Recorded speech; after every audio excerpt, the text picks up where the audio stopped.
दोस्तों इस वीडियो में हमने रिटर्न ऑन इक्विटी सीखे थे, कैलकुलेशन किस तरीके से किया जाता है वो देखे थे और रिटर्न ऑन इक्विटी के बेनिफिट्स क्या होते हैं वो हमने उस वीडियो में देखे थे।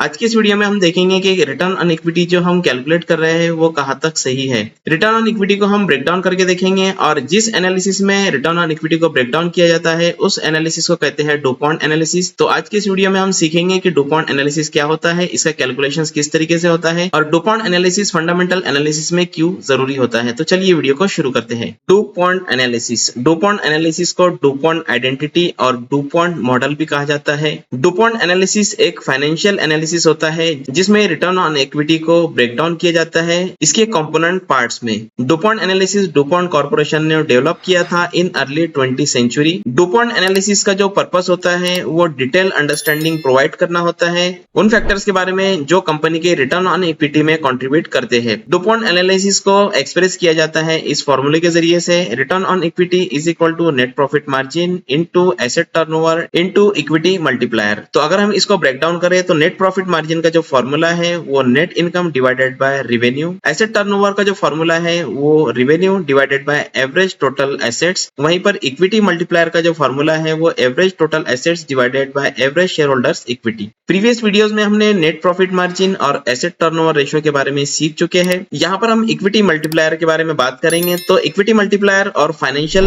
लिवरेज वो कंपोनेंट होता है जो हमको ये बताता है कि कंपनी ने कितना लिवरेज ले रखा है या फिर कंपनी कितना डेब्ट यूज कर रही है अपने प्रॉफिट्स को जनरेट करने के लिए। इक्विटी मल्टीप्लायर रेशियो को कैलकुलेट कुछ इस तरीके से किया जाता है, average total assets divided by average share holders equity. तो चलिए अब हम देख लेते हैं कि डुपॉन्ट एनालिसिस के बेनिफिट्स क्या है। तो जब हम रिटर्न ऑन इक्विटी को ब्रेक डाउन करते हैं इसके कंपोनेंट्स में तो हमको बहुत ही ज्यादा क्लियर अंडरस्टैंडिंग हो जाती है कि कंपनी के लिए कौन से फैक्टर्स काम कर रहे हैं और कौन से फैक्टर्स काम नहीं कर रहे हैं overall return on equity generate करने के लिए। डुपॉन्ट एनालिसिस मदद करता है रिसर्च एनालिस्ट को और इन्वेस्टर्स को ये आइडेंटिफाई करने के लिए कि कंपनी का जो परफॉर्मेंस है वो कौन से फैक्टर्स के ऊपर अच्छे से परफॉर्म कर रहा है और कहां पर कंपनी को अपने परफॉर्मेंस के अंदर इंप्रूवमेंट की जरूरत है। तो डुपॉन्ट एनालिसिस से हमको ये समझ में आता है कि कंपनी का जो रिटर्न ऑन इक्विटी ऊपर की साइड में जा रहा है वो प्रॉफिट मार्जिन की वजह से जा रहा है या फिर एसेट टर्नओवर रेशियो की वजह से जा रहा है या फिर हाई लेवरेज रेशियो की वजह से जा रहा है। तो अगर return on equity higher profit margin की वजह से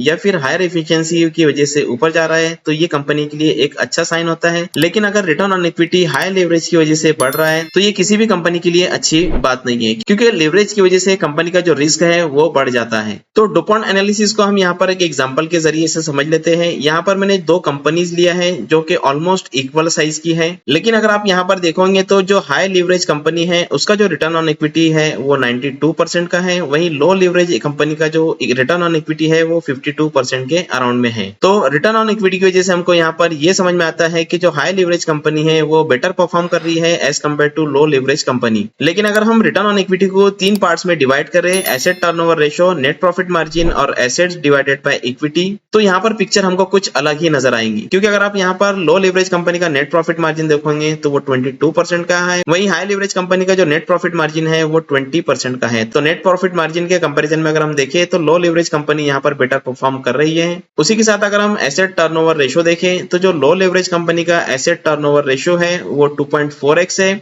वहीं पर हाई लीवरेज कंपनी का जो एसेट टर्नओवर रेशियो है वो 2.3x है। एसेट टर्नओवर रेशियो के कंपैरिजन में भी अगर हम देखेंगे तो जो लो लीवरेज कंपनी है वो बेटर परफॉर्म कर रही है as compare to high leverage company. तो डुपॉन्ट एनालिसिस से हमको ये समझ में आ रहा है कि जो लो लीवरेज कंपनी है वो बेटर परफॉर्म कर रही है हाई लीवरेज कंपनी के कंपैरिजन में, क्योंकि हाई लीवरेज कंपनी का जो डेब्ट है वो उसके लिए रिस्की साबित हो सकता है। उम्मीद करूंगा कि आपको डुपॉन्ट एनालिसिस समझ में आ चुका होगा। अगर आपको वीडियो पसंद आया तो लाइक कीजिए और अपने दोस्तों के साथ में शेयर कीजिए। Thank you so much. DuPont analysis को समझने के बाद में अब आप समझ चुके होंगे कि रिटर्न ऑन इक्विटी को किस तरीके से ब्रेक डाउन करके हम एनालिसिस कर सकते हैं। अगर आपको किसी स्टॉक को बाय करना है तो आपके पास में चाहिए एक ट्रेडिंग और डीमैट अकाउंट। डिस्क्रिप्शन में लिंक दिया हुआ है, लिंक पर क्लिक करके अपना ट्रेडिंग और डीमैट अकाउंट एंजल वन में ओपन कर लीजिए। अकाउंट ओपन करने के बाद में आपको एंजल वन मोबाइल एप्लीकेशन को ओपन करना है। एप्लीकेशन ओपन करने के बाद में आपको राइट टॉप कॉर्नर के ऊपर स्टॉक का नाम सर्च करना है। स्टॉक का नाम सर्च करने के बाद में आप स्टॉक एनएसी सेलेक्ट कीजिए। स्टॉक एनएसी सेलेक्ट करने के बाद में अगर आप फंडामेंटल एनालिसिस करना चाहते हो तो स्टॉक डिटेल्स पर क्लिक कीजिए। लेकिन अगर आपने ऑलरेडी फंडामेंटल एनालिसिस कर चुके हैं और आप स्टॉक को बाय करना चाहते हो तो सिंपली इस बाय पर क्लिक कीजिए। बाय पर क्लिक करने के बाद में आप डिलीवरी सेलेक्ट कीजिए, नंबर ऑफ क्वांटिटी डालिए, डिजायर्ड प्राइस डालिए और इस बाय पर क्लिक करके अपने ऑर्डर को कंफर्म कर दीजिए। इस तरह से आप एंजल वन मोबाइल एप्लीकेशन का यूज करते हुए अपने ऑर्डर को प्लेस कर सकते हो। Thank you so much.